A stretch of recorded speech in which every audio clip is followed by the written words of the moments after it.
Golf ಆಟದಲ್ಲಿ ಒಬ್ಬ ಕ್ಯಾಡಿಯ ಜ್ಞಾನ ಅನ್ನೋದು ಆಟಗಾರನಿಗೆ ಒಂದು ದೊಡ್ಡ ರಕ್ಷಣೆ.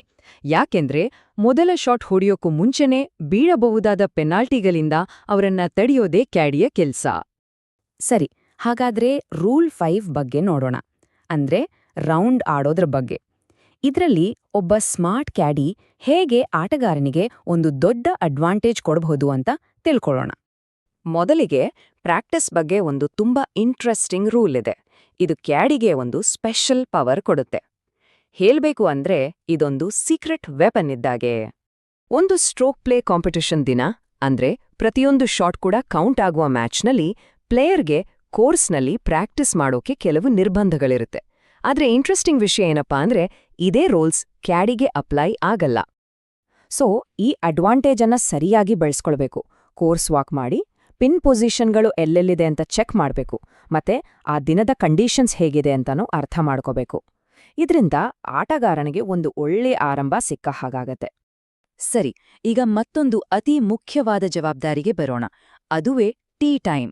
ಇದರಲ್ಲಿ ಸ್ವಲ್ಪ ಹೆಚ್ಚು ಕಡಿಮೆ ಆದ್ರೂ ದೊಡ್ಡ ಸಮಸ್ಯೆ ಆಗತ್ತೆ. ಬೆಳಗ್ಗೆ 9 ಗಂಟೆ ಟೀ ಟೈಮ್ ಅಂದ್ರೆ ಅದರ ನಿಜವಾದ ಅರ್ಥ ಏನು?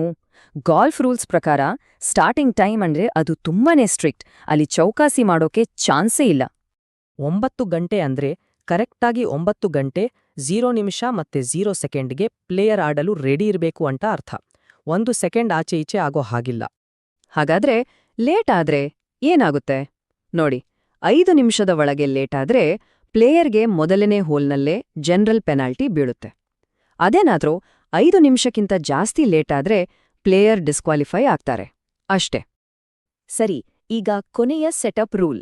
ಇದು ಪ್ಲೇಯರ್ ಯಾರ್ ಜೊತೆ ಆಡ್ಬೇಕು ಅನ್ನೋದ್ರ ಬಗ್ಗೆ. ಕೇಳೋಕೆ ಸಿಂಪಲ್ ಅನ್ಸಬಹುದು, ಆದ್ರೆ ಇದು ಕೂಡ ಬಹಳ ಮುಖ್ಯ.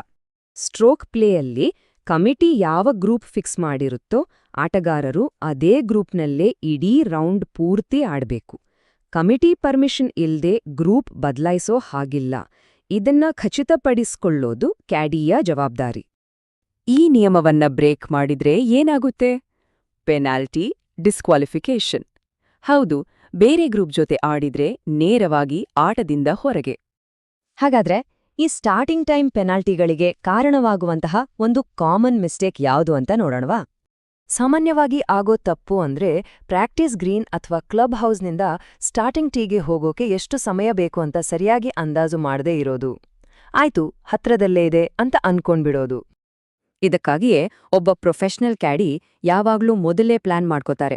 ಆಟಗಾರನನ್ನ ಸರಿಯಾದ ಸಮಯಕ್ಕೆ ಸ್ಟಾರ್ಟಿಂಗ್ ಪಾಯಿಂಟ್ಗೆ ಕರ್ಕೊಂಡೋಗಿ ನಿಲ್ಸೋದು ಅವ್ರ ಕೆಲ್ಸ. ಸ್ವಲ್ಪ ಬೇಗ ಹೋದ್ರೇನೇ ಒಳ್ಳೇದು. ಕ್ಯಾಡಿ ಜ್ಞಾಪನೆ. ವೃತ್ತಿಪರ ಕ್ಯಾಡಿಯಾಗಲು ಆಟದ ಸ್ವರೂಪ, ಅರ್ಥ ಮತ್ತು ತಾಂತ್ರಿಕತೆಗಳನ್ನು ತಿಳಿದುಕೊಳ್ಳಿ. ಮುಂದಿನ ಸಂಚಿಕೆಯಲ್ಲಿ ಭೇಟಿಯಾಗೋಣ.